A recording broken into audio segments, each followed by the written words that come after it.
Hey there, listen up. If you lead humans, this is the episode that you have to pay attention to. This episode is a master class in leading humans with courage, vulnerability, capability, accountability, all the abilities, and it is truly transformational. I am speaking today with Scot Heathman, who is a graduate of my program, Spark the Stage, where I teach entrepreneurs and executives how to become professional speakers who can deliver a signature talk from the stage. And man, am I feeling just so grateful that he went through my program, unearthed some more of his stories, and is able to share them here with you today. Scot is an impressive human being. He had a 25-year career in the Air Force. He was a pilot, a combat instructor pilot, a base commander serving 14,000 personnel.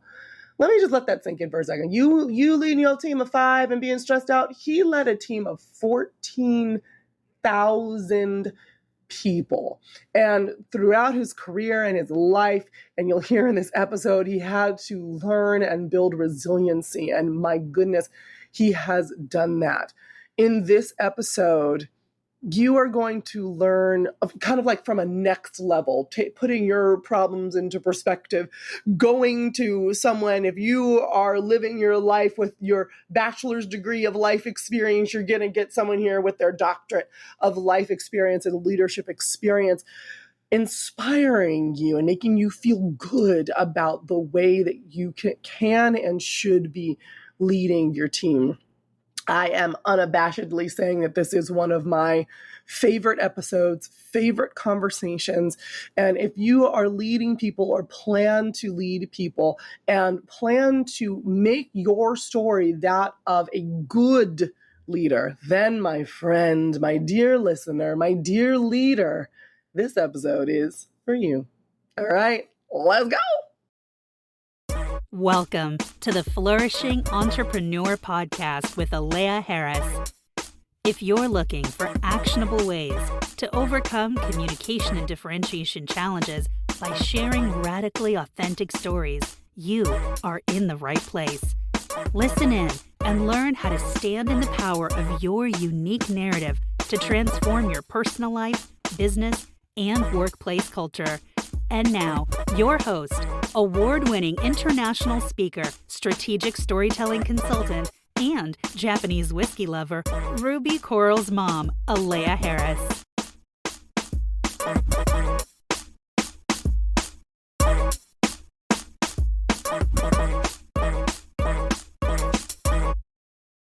Scot, thank you so much for joining us here on the Flourishing Entrepreneur Podcast. How are you doing today? I'm great, Alea. It's good to see you. It's good to see you. You know, I'm blessed where I've got to see you quite a bit because you were in Spark the Stage, and I've fallen in love with your stories. I've gotten touched by them, motivated and inspired by them. So I'm excited to see how you can do that on the podcast today. It's going to be awesome. I appreciate that. Yeah, I feel like I was spoiled. I got a lot of Alea time. It was awesome. So before we dive into the stories that I got to experience in the Alea time, why don't you very quickly in a couple of sentences just tell the people who you are and what you do? Yeah. So my name is Jeremiah Scot Heathman, and that's what the J stands for. But I go by... I have always wanted to ask you that, and I was like, maybe it's a private thing. Jeremiah Scot. Jeremiah Scot, yep. But, my parents didn't want people shortening Jeremiah, so they said, we're just going to call you Scot.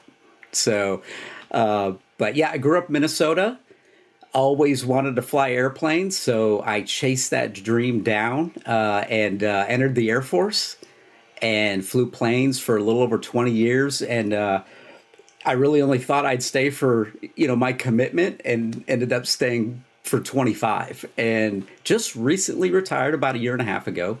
That's recent in my perception of time. And I decided that, I want to continue elevating others. So that is the name of the company that I started, Elevating Others. And I do that through a lot of organizational leadership coaching development, training, speaking, or whatever the need may be. I kind of like the custom work from time to time too. So I am in the business of ensuring that others can grow, because I just feel like I have been the beneficiary of that for so many years, and I want to continue to pay that forward.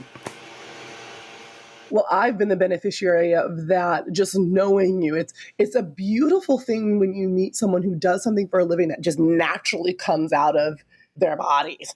When you're one of those people in the groups calls within Spark the Stage, and even one-on-one, you always find a way to leave people better than when you found them, which I think is amazing, especially because of all of the things that you have gone through, which I want to ask you about starting now. Sure. Okay. So, Scott, I know that there are probably several of these, but I have a feeling I know which story you're going to whip out. But tell me a story about a pivotal moment in your life and how it shaped you. So I know you think that I'm going to start with that one, but I'm actually going to throw you a curveball here. So, chasing your dreams, and what happens on your way when you're chasing your dreams and then something happens and all of a sudden it's not within your reach anymore. That was the point I was at in my junior year of college. I was in Air Force ROTC, going to school at the Illinois Institute of Technology in the south side of Chicago. And at that point, I can remember the commander asking us, okay, who wants to be a pilot? We need to start getting that process rolling. And I'm like, yep, right here. I'm the Star Wars nerd that wanted to be a pilot, right? And so we go through that process. And the first thing is a flight physical. You have to pass a flight physical by an Air Force doctor. And so, you really think you understand your body. But when you get poked and prodded in places you've never been before, like all kinds of things come to the surface. Well, I drove over to Scot Air Force Base, which is about 5 hours away. We did our physical. And then a couple weeks later, I got notification from my commander, and he said, Scott, I hate to tell you this, but you didn't pass your flight physical. Therefore, you won't be going into the Air Force, going into pilot training. It's just, you're not going to get there. And I was devastated. I can remember getting on the phone and dialing home and telling mom and dad, like, I don't know how this happened. Like, there's nothing physically wrong with me. And I've got no heart murmurs, no asthma, you name all these things that they were disqualifying folks for way back in the day. But what's interesting is they didn't even tell me why. And I just thought that was odd. They just stamped failed on my paperwork, with a big red stamp, just like it was in the movies. And I said, I'm not going to sit with that. I've worked too hard, and I know I'm young, and I've had little bits of adversity here and there, but I'm not going to sit with this. So I went to the commander, and I said, sir, is there anything we can do to get more information and understanding, like, what is it that I failed for? So it took 6 months to get that answer. Yeah. Talk about a bureaucratic nightmare at the time, right? 6 months, but I never lost faith. I prayed about it.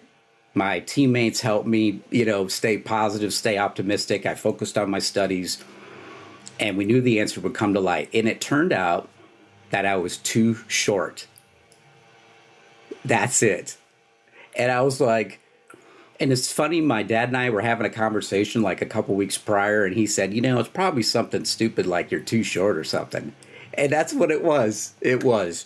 And it was my sitting height, not my standing height, but my sitting height, for how the way they measure you from your seat to the top of your head. And so I asked the commander, can I get remeasured? Because they had used some measurements when I was a freshman that year, or coming into college, but I had grown 4 inches in college. So we knew that this was bad data to begin with. And I don't know why they didn't remeasure me and go with that. So we got permission to see if we can work through this and maybe get a waiver for it. And but I had to go find a flight doctor who could remeasure me, and then we had to send those results in.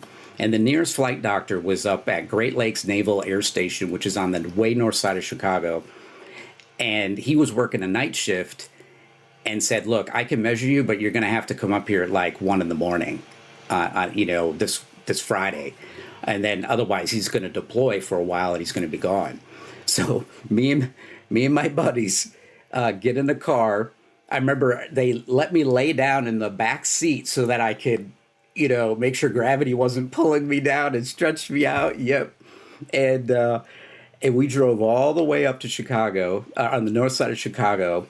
I went in to see this doctor, and he said, how tall do you need to be? I said, I need to be 34 inches sitting height. And he said, you better squeeze those butt cheeks. And I got about another half inch. He goes, 34 and a half. And we all celebrated. We went out on the town, and we got back even later that morning.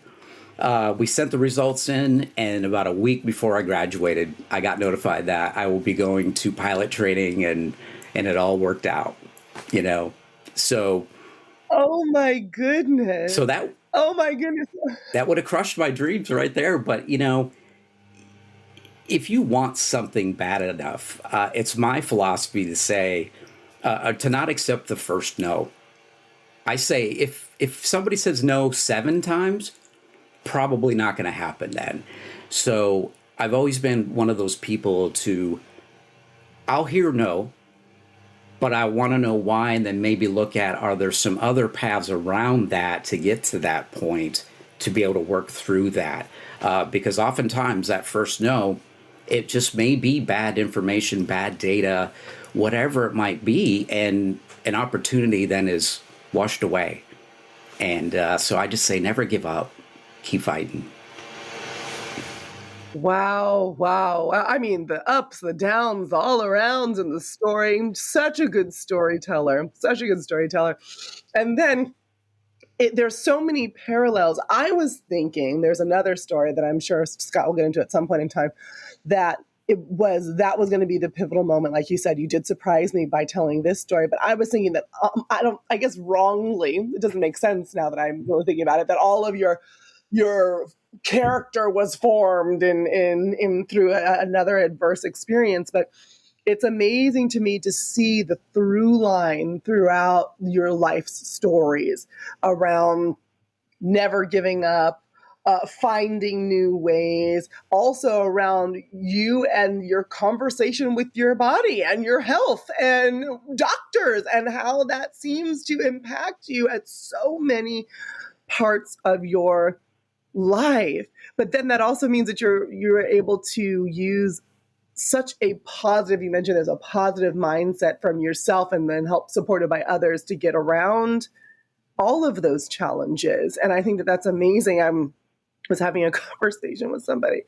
You talk to people and they're like, oh, this is my problem. I have so many problems. And you're sitting there thinking like, honey child, that is not even half of one of my minor problems. And it's like their whole world is ending. Yeah. And what really, I think, makes them feel like that is that negative attitude. It takes a bad problem and makes it 5 million times worse. Whereas you're showing us the exact opposite. You take a bad problem. That was a bad problem. And a positive attitude, positive mindset makes it 5 million times better. And the situation could have gone totally differently. So actually, my best friend is also in the Air Force. And he was denied. He wanted to be a pilot, was denied from pilot school because he had like this weird speck that was possibly a development of a glaucoma in his eye. Yeah. That was an immediate denial. Oh, yeah. He went back. They couldn't really find it again, but it was there in the record. It was strong enough. It was, nothing for you. Nothing for you. And he's been in it for 20 years, almost 20 years, something like that. But it's not hard. I mean, I'm sorry, not easy to become a pilot. No. And so you did it, and you made it happen as much as you could, you and your butt cheeks. I know. I'm glad that I worked out my lower body, and But you did not skip leg no, day. no, I was a sprinter. You got to have a big butt if you're going to be a sprinter. You You know? gotta have a big Yeah, butt. You do the power exactly. butt. But it's like your podcast. Flourishing entrepreneurs don't just take the first no. Like they find a way to adapt and maneuver through. They don't sit with the status quo. They don't become a victim, right? They take those extra steps and get through it and find a way, Yes. Yes. Oh, I'm so glad you said that. You know how, dear listener, sometimes I tell you to rewind, and it might feel a little bossy to you, but I don't care. You're sitting here listening to me. Go ahead and rewind about 15 to 20 seconds to what Scott just said. Because we put these labels on ourselves. I'm an entrepreneur. I'm a successful entrepreneur. And everybody claims to be a CEO, even though you don't have a corporation, which that's a whole other conversation. But you're not willing to do the work of getting into the mentality of being an entrepreneur. And Scott just gave you a shortcut. He just gave you a shortcut because that's really what it is. That perseverance, that positive attitude, that there is no that exists in this world. There's only redirects around to get to my yes. That is exactly what it means to be a flourishing entrepreneur. And another reason why you're so wonderful and uplifting. Well, thank you. I appreciate that too. So I mean, I listen to the stories that you're telling, and I've heard, other stories from you, but it seems then the way you tell your story has impacted your life greatly. How would you imagine that your story could be different if you had told it differently, if you had believed differently? How do you think the trajectory of your life would have changed? Yeah, the stories that we hear, and I think they're more impactful at a younger age because it makes sense from a biological standpoint that the brain is still developing, from birth to 20s, and our personality comes into a fully formed at around 20. Our intelligence is formed at around age 7. These stories we all hear, these experiences from moms or dads or grandmas and grandpas and friends, they start to, it's almost like putting in the pieces of code to the way that we're going to operate. Our operating systems are going to be when we hit the workforce or we get married and things like that. The dangerous part is when we don't understand, flash, forward, we're in our 40s. I'll turn 50 this year. And I may feel anxiety, let's say in a staff meeting or something like that. It's something that somebody said about an initiative that I was talking about, and they, maybe had some body language my way that I didn't like, or there's some anxiety over that. It's easy to dismiss that feeling of, well, that's just right here and now. But more often than not, these emotions that we feel, when we peel back those layers of baklava, I don't like onions, so I say baklava. Peel back those layers of baklava, you can probably find a place somewhere back in time, whether it be early childhood, teenage years, early adulthood, where that feeling originated. And that has set the conditions to be slightly this way. So the key is, how do I gain awareness of that? Having the awareness that I'm getting tense right now. I don't like the way they look and what they said about what it is. I remember feeling this way in high school when somebody called me out, and it was the same way, and it was embarrassing. Do you see how that thread just plays out all the way to adulthood? If we can figure out a way to get back to truth of that place back in time and say, because we obviously believe something different about ourselves then. We thought, well, I must not be smart, or, they called me out in high school and I'm embarrassed and maybe I'm not one of the popular kids. Now you got all these feelings. Well, you almost need to address those truths that we've fallen in love with and that have set us on these paths and say, you know what, that actually is not true. What I say is valuable or value added, and adopt that, change the code, and now your operating system changes. And you can change your operating system all the way into your 90s because you can grow new neural connections in your brain. I can't do anything about your personality and your smarts, your good looks and your smarts, right? That's set. But growth in the brain can happen at any age. And that's essentially what I like doing now, is holding those feelings out in front of me like a crystal ball and looking at this going, you know, yeah, this relates to something back then where somebody said something about me and I felt like I wasn't worth anything. That's where this is. But the truth of the matter is, I am worth something. And I can forgive myself for feeling that way. And now I'm in a better place. That, to me, is the power of stories, both on the positive and the negative side of how much they can affect our lives. Absolutely. I'm sitting here nodding my neck off in full agreement with you.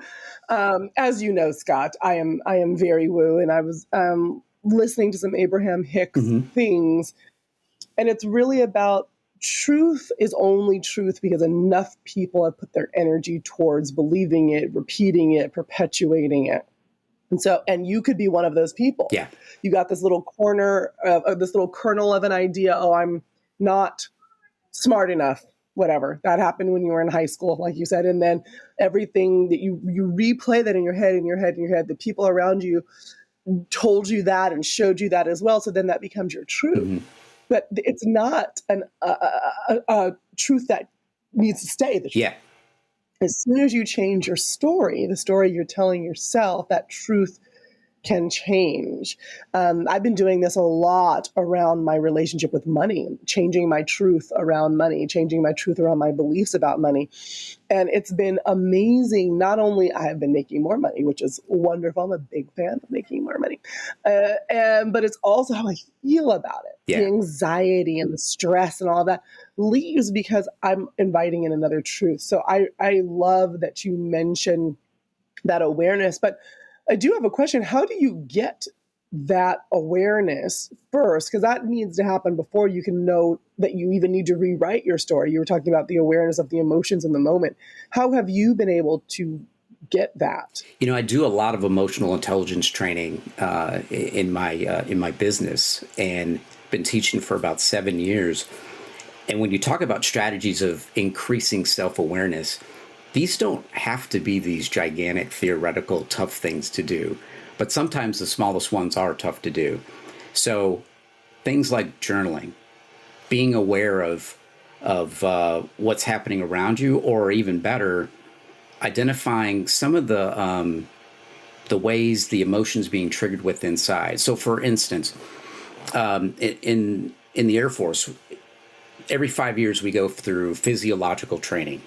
And basically, they put us in a barometric chamber, and they take the oxygen out to kind of simulate we're going up in altitude, because we need to understand as pilots, when lack of oxygen hits the brain, things change, and you could pass out, right, at the higher altitudes if you do not have oxygen readily available. That's why when you fly in an airliner, it's pressurized and there's oxygen, right? But when the system fails, we hope that we can get everybody on oxygen because we know that's a lifesaver. So what they do is they take us up, simulated, so it feels like 25,000 feet. We take off our masks and we start doing basic things like playing cards or patty cake or things like that. And what we're trying to do is figure out the physiological things that are happening to us to give us clues. So for me, I would feel my fingertips get kind of numb. My color vision would go black and white. That's what happens to me when my brain has a lack of oxygen. And then that's crazy. Yeah, it's almost like it's boom, black and white. And I would get a little bit irritable. So if you get sleepy feeling? No, my first three clues are those three. And so if we were ever in an airplane flying, and let's say the airplane didn't pressurize and we didn't get the warning light that says it's not pressurizing and we're still climbing up, if I got one of those clues, I told the crew immediately, everybody get on oxygen right now. Put on our mask, all those symptoms go away immediately, and we fix our problem, right? I think it's the same way with emotions. Like, our emotions are giving us the same clues. Like, if somebody cut you off on a highway and you start to get a little tense, maybe you grab the steering wheel a little bit harder, or you push that left foot through the floorboard and you realize, man, my left foot's tired. You feel a little bit of a shrug, that might be the clues that you need to just say to yourself, I'm not in a place that I like right now. That could be enough to prevent you from acting out, which is the self-management part where people get into trouble as well. I believe if you can figure out these clues, you can write them down, journal about it. You can have an accountability partner point them out. Like, I can see you getting upset, right? My wife does that to me in the car. Don't get upset about that driver that they didn't. Wives are really good Yeah. at that. Being part of the wife club, Yeah. I know. Yeah. But it's those subtle things that we have to practice, and not just one day. It's days, weeks, months. These things, just like going to the gym, take practice. And when you have a setback, write down what you learned from it and keep practicing.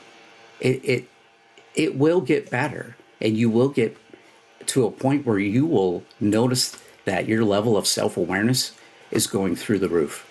And I really do feel like if folks dedicated time to doing some strategies like that, they would see remarkable differences in their relationships at work, the way that they approach their business, heck, even the way that money's coming in the door, opportunities, right? So you never know where these things can improve once you start working on some of these growth skills like self-awareness and self-management and social awareness. They're game changers.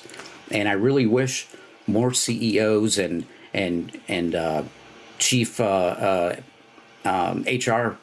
folks would really invest in getting to those emotional intelligence pieces, because competencies I can teach all day long, but it's the character pieces that tend to get us into trouble, right, with our own organization. So that's where you lean into stuff like that.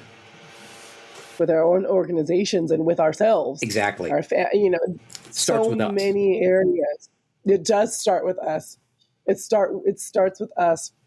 But once you become aware of all these emotions, which I do that work as well. And so I've noticed I'm super aware of how vulnerable I feel. I'm super aware that I'm scared. I'm super aware, and it almost highlights all the emotions. You don't get to pick and choose. You're highlighting good and bad emotions here. Yeah. Of when you become aware.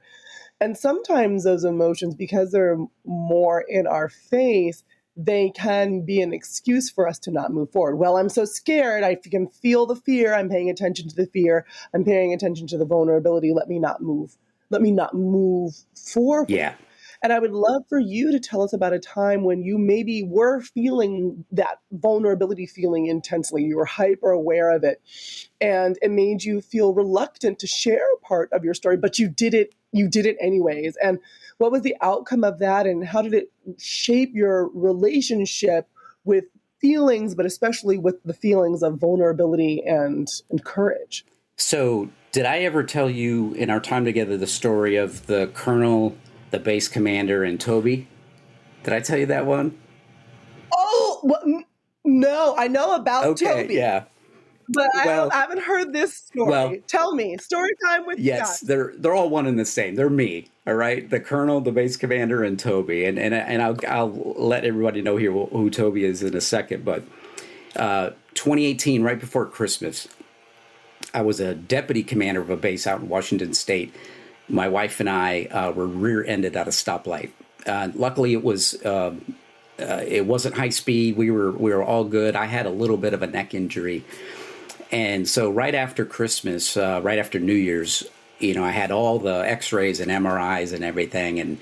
And the flight doctor called me, and I could tell something was different. And he's like, Colonel Heathman, like, he never addressed me as Colonel Heathman. He'd just say, sir, or how you doing? And it got really serious. And I'm like, I was wondering if he was okay, I said, yeah, what's up? And he goes, hey, I got your MRI and stuff back. He goes, are you aware you have a brain tumor? And I'm like, I laughed, I chuckled, and then it got serious, I think that was just the first reaction. Like, what a question to ask somebody. And then poor doctor, I wouldn't even know how to approach that. So I guess what I would probably have said Yeah, and before we blame the doctor, the flight doc, I see a lot of different flight docs, so there's like not always one dedicated. So, you know, I hadn't worked with him before, and he was relatively new to the base, so he didn't know what I knew as far as my medical history. But I think he should have known that I've been flying. I mean, I flew the week before, and now that they found this, my flight career stopped immediately. They don't like things in your head that shouldn't be there, but. Especially when you're 30,000 feet. Yeah, you want to have confidence in those people in front, right? Flying the plane. But so not knowing where this came from, and I still to this day don't know when and where this even started, but it had reached about the size of a walnut right up against my brainstem. So it was in a tough location. But all we could do was watch it because it really wasn't affecting me. To my understanding, I wasn't feeling anything from it. And so we watched it for 6 months. And that summer, I moved to Illinois, southwestern Illinois, and became a commander of a Scott Air Force Base there. And got situated with my new neurosurgeon. And, of course, I had more MRIs and so many that I can stick to the fridge now. And it's just... Same thing. We were watching this thing play out, looking for growth. It was slightly growing, but nothing was happening to me yet. And then in January of 2020, everything changed. Like my face went numb. I walked with a little bit of a limp on my left side. So I called the neurosurgeon. He said, I think it's time that we do something. And we had already talked about the options. And I said, let's go for the surgery, because at that time I'm 45. Great shape. I could probably bounce forward from this, a lot better than somebody in their 80s and 90s, can. And so we had the surgery February 13th, right before Valentine's Day. It was a 10-hour surgery. What a wonderful Valentine's Day present to your wife. And what was amazing is my wife just healed up from a full hip replacement, and then I go in for brain surgery, So, we're a mess, both of us right now, but we're doing great now.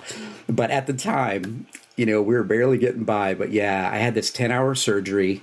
And then when I woke up, I couldn't see hardly at all because I had such bad double vision. I lost my hearing on my right side. So that's permanent. My face is numb even to this day. I had a lot of nerve damage. Could barely walk. I couldn't walk without a walker or somebody helping me because I would fall over and my vestibular system was all messed up. And now I got this massive scar, that needs to heal up. And I'm like, what do I do now? Like I've never broken a bone in my life. Like this is the most serious thing I've ever had to go through physically. And, got out of the hospital after 3 days, and then for the next several months, it was occupational physical therapy, speech therapy, because I couldn't talk very well. And they told me, hey, maybe 8-9 months, you might be able to get back to your job, but, this could be a long one. I had a lot of time to think. And, even going back to that story about, failing that flight physical, I think over time, I've learned to kind of readjust my aim and thinking about how do I maneuver through these things. And I was always very good at accepting and acknowledging what's happening. You certainly don't have to like it, and there's a lot of tears shed and all that. But if you can't get to the acceptance point, you can't begin to move forward. So I've always been good about getting to the acceptance point and acknowledging that, yep, this happened. The next step is, well, what path can I create with the choices that I actually can make? Because I can't control the past. I can't bring back my hearing. But I'm going to learn to walk again. I'll let my eyes do what it needs to do to see properly again. So I just started creating, these steps, writing them down like, okay, I'm going to go outside in the walker. I'm just going to go to the end of the block. Go down to the block, come back. And if I have to rest for 3 hours after that, well, great. That's success in my mind. but I'm controlling what I can control by illuminating these paths through therapy and everything to build myself back up. But then I think the third most critical thing that I've learned over the years is whatever the adversity is, losing a significant other because she dumped you or he dumped you, or, maybe you lost a child, or maybe you're dealing with a brain tumor, whatever it is, you got to mobilize a support structure around you. The right people making the right positive deposits in your life, not the ones that are just going to come check in you and then dump on you about their problems. So I brought the people in that inspired me, motivated me, to include the resources, therapists, chaplains, you name it. I had these people readily available when I needed them, so that when I needed to take that first step to move out, I could. And if I failed, they were right there. We adapted, we adjusted, and we went again. And eventually, in 3.5 months, I was running and I was passing my fitness test and asking, can I get back into my job? Because, like an athlete going down, you want your job back. You want to get back on the field. That's like your responsibility. But I will say, cautionary tale here, take care of yourself first. And I had great leadership. I can remember walking around the block one time with my walker, and I told my 4-star boss, who happened to drive by, and I said, with an eye patch on, I said, ma'am, do you think in a couple weeks I can come back to work? And she's like, are you crazy? No, you're not coming back to work. So again, good accountability partners in my life, that mobilization team that said, when you're ready, I will tell you when you can come back, and let's have that conversation when you're ready to. And but that played out through the rest of 2020. Got back into the job in June. Went through radiation treatments in the fall. I had teammates that would ride with me, so we got to talk in the car. They got to see what was going on, and I think by sharing that journey, people started to open up about what was happening in their lives or with their loved ones or friends. And next thing you know, we all have shared common understanding. And that's something that we don't do enough of. And so if a leader is vulnerable enough to maybe share some of these things, you will radically change the culture of the organization. Because what you're essentially doing is giving permission, even though you tell them, hey, you can tell me anything, but when you show them that, and you model that story is powerful. And that's what I learned through this journey that was a wise move, because I did have some people saying I probably shouldn't share everything and not tell anybody. And that's okay. That may have been the option for some people that was best for them. But I said, I think they need to see that even the leader at the top can go down because they're still a human being. And I saw all kinds of people raise their level of effectiveness with their own people that they were leading, and in some instances actually work through some things in their lives too. So in a sense, Toby, which is the name I gave the tumor, Toby taught me a lot, and I don't think I would change a thing. I love this story. And the word that kept popping up in my head, even before you got to you leading your team, was the word leadership and accountability, both of those words, because you surrounded yourself with a supportive network, but you didn't outsource your accountability for your healing to them. Yeah. You led the process. You were the leader of your own healing wellness team. Yes, there were the doctors and the therapists and the clergy people. All of those people were there, but you didn't say, hey, save me. Yeah. You said, I am going to get better. I have adjusted my AiM, and I am leading this charge, right? And then you said that, you went and you did the same thing with your team. I am better. I am still leading the charge, but how I lead is different, because good leaders, and Scott, you are a very good leader. good leaders grow, like you said, and change and develop. I think it would have been a total mistake to say, yeah, Toby, I met Toby, I killed Toby, and now I'm back and I'm the same as I was before, because it would have been false. But you dove into the realness and allowed yourself to make those human connections, even within the military. There's so many people, civilian people, that feel like, oh no, but you don't understand my organization. It's so bureaucratic. It's so conservative. It's so structured. I'm like, yes, but is it the Air Force? Yeah. If it's not, like, Yeah, I was going to say, is it really, the United States military here? Yeah, I mean, that's about as structured and hierarchical as you can get. So what is your real excuse? And I think the real excuse is, if they were really honest and they pulled back some of those layers of baklava, they would say, I don't feel comfortable being vulnerable because I think it will make me appear weak. Yeah. And I think that anybody listening to your story, if they think that you are weak, they can turn off the podcast and never listen to me or interact with me again, because I only hear strength and ability, and it makes me put my own life into different perspectives. And I was adjusting my own AiM as I was talking to you. And that's what I mean about when you share your story. And as the great leader that you are, you impact people pretty much every time you open your mouth. But you only do that by being that wonderful magic that is Scott, that you bring this sense of capability, confidence, great stories, and this inspiring piece because you're not afraid to share your story. And I just want to say thank you. I appreciate that. Wonderful. Vulnerability is one of those words where I think people feel like, well, I don't want to share all my deep, dark secrets. I'm like, no, you don't need to share all your deep, dark secrets. But, the position I was in is pretty public. People are going to recognize when the commander's gone. Some people even thought I got fired, so it was kind of funny, the conspiracy theories that happened. Oh my. They're like, we thought you got fired. I'm like, really? You have no confidence in me, do you? And that we laughed about it. But you should ask, what did you think I did? Yeah, I'm like, did I give you any indication that I would do anything to the level to get fired? When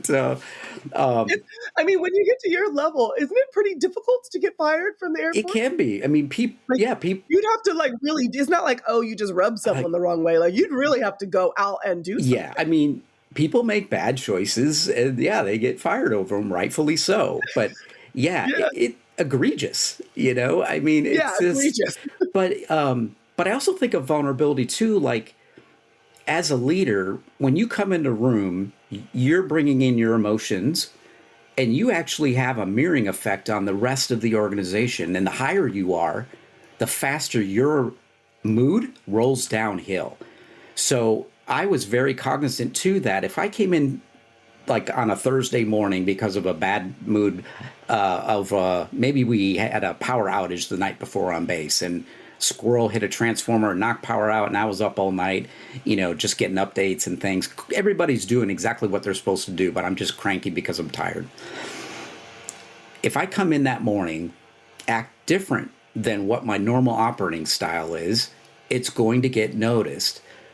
But here's what I would do is, if we had a morning meeting or if I was just with the crew in the front office, I would just say something of the effect of, hey, everybody, had kind of a bad night. It had nothing to do with you all. Actually, we were working this problem, but I want to be here today. Just don't take my mood as anything bad. That's what vulnerability sounds like. It's talking out loud sometimes what the emotion is in your head, because they can't read my mind and I can't read theirs either. So if CEOs, COOs, CFOs, pick a C, would talk more like that, do you know how much permission you've just given every other leader in the organization to be free to do that? And oh, by the way, they didn't have to tell me that they were upset about their child or whatever. They just said they were in a mood. That's it. So I think we get scared, fear, because vulnerability equals fear. I have just flipped the script on this, and it's taken me a while to get here. It takes growth and practice, but I just don't view it as fear anymore. So I think that's what we need to look at. And I'm glad you don't, because the world is better for it. The world is better for it. Yeah. because of how you've shifted, you've demonstrated how to shift, and you've told us how to do it. I want to talk to you forever, even more than I normally do. I am really enjoying this, but I also want to be respectful of the time of the listener. So I am going to ask you one final question. And it is, in the work that you do around leadership development and working as a coach and consultant, all of the wonderful things, why would somebody choose to work with you over the competition? What makes you stand apart? Yeah, it's such a great question because, this is something I've worked on with my branding team, and what makes you different, right? What makes you stand out in a crowd? And I kind of look at it this way, what I do, it's probably an ocean of people that do this, coaching, training. I would say of that ocean, how many of them have served in the military? Well, we're probably down to here now, like probably 1%, and that matches societal norms at this point. Then you whittle it down even more. How many served at the highest levels, like CEO levels within the military? That's a smaller sliver. How many of them actually flew airplanes, even smaller sliver? How many actually did it all with a brain tumor? Probably a handful now, okay? And then ultimately, how many of them are like true Star Wars nerds, right? Probably one, right? Just one. We get down to Scot Heathman. Yeah. And I say all that, and I'll probably lose some business because they're like, this guy's crazy. But I say all that because I do think at times kind of like a Jedi, and I am more focused in on the humanistic skills, those touch points that leaders struggle with. And they know they have these struggles, but they're not sure where to go with those. I can teach you competencies all day long, time management. Those are great. But it's the harder things like character, courage, resilience, emotional intelligence. I think that's where the core of the breakdowns and failures do occur. Whether you're a solopreneur and working with others, or you lead an organization where there's 14,000 people around you like I led. So that's what makes me different is people are going to say, that's the Jedi guy that talks about leaders being, more of a human touch leader, a people first leader. That's the person that I'd like to get to know. And if I can help in that area, that's where I want to help leaders out. Well, I think everybody should get to know you. My life is better for it. So, if you would like your life to be better, I guess just get to know Scot. It's really how this boils down to. We're just going to make that cut and dry. I like how that sounds, Yeah, get to know Scot. Scot, I have, again, thoroughly enjoyed this conversation. Is there any final word of wisdom or thought you'd like to leave our audience with today?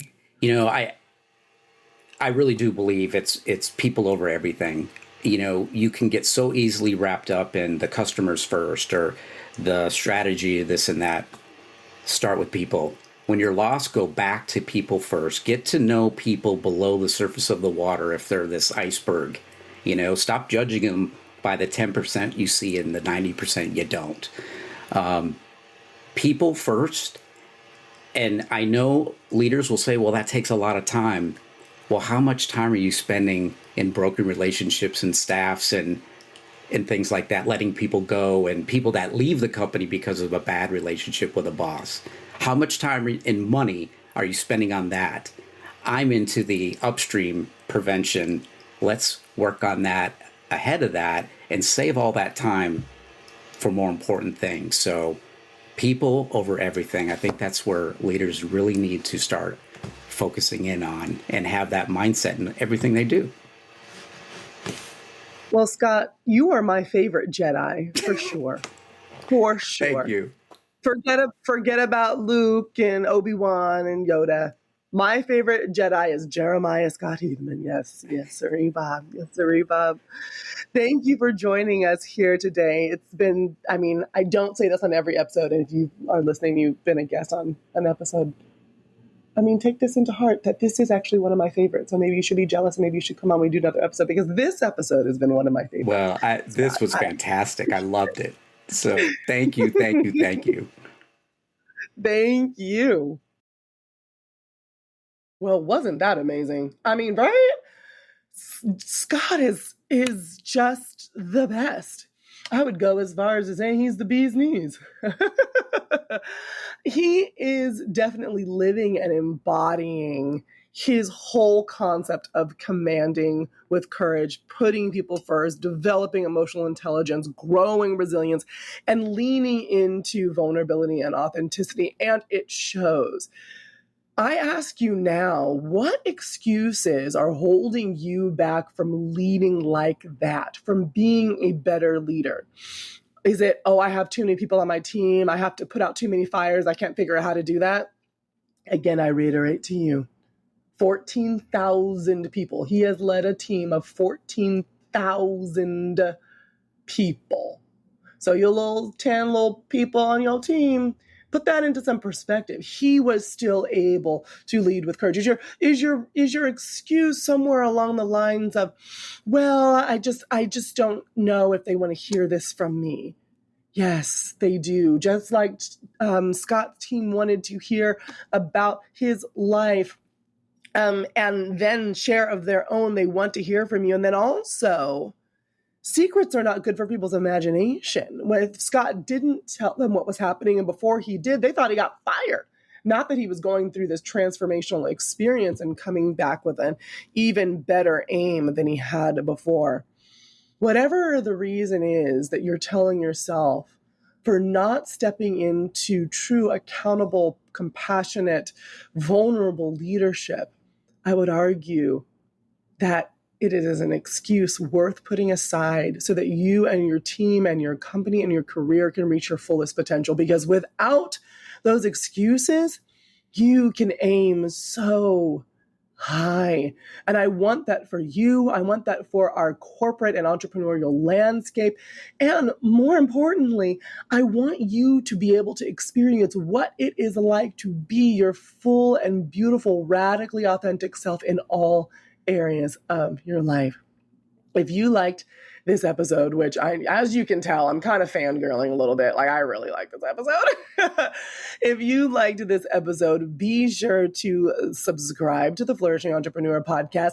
Go ahead and leave a review, 5 stars preferable, and make sure you lean into the show notes where I have put all of Scott's information. Reach out to him, work with him, take some of that doctorate level leadership knowledge that is hard won through so many life experiences, and take even just a little bit of it and incorporate it into how you lead your people.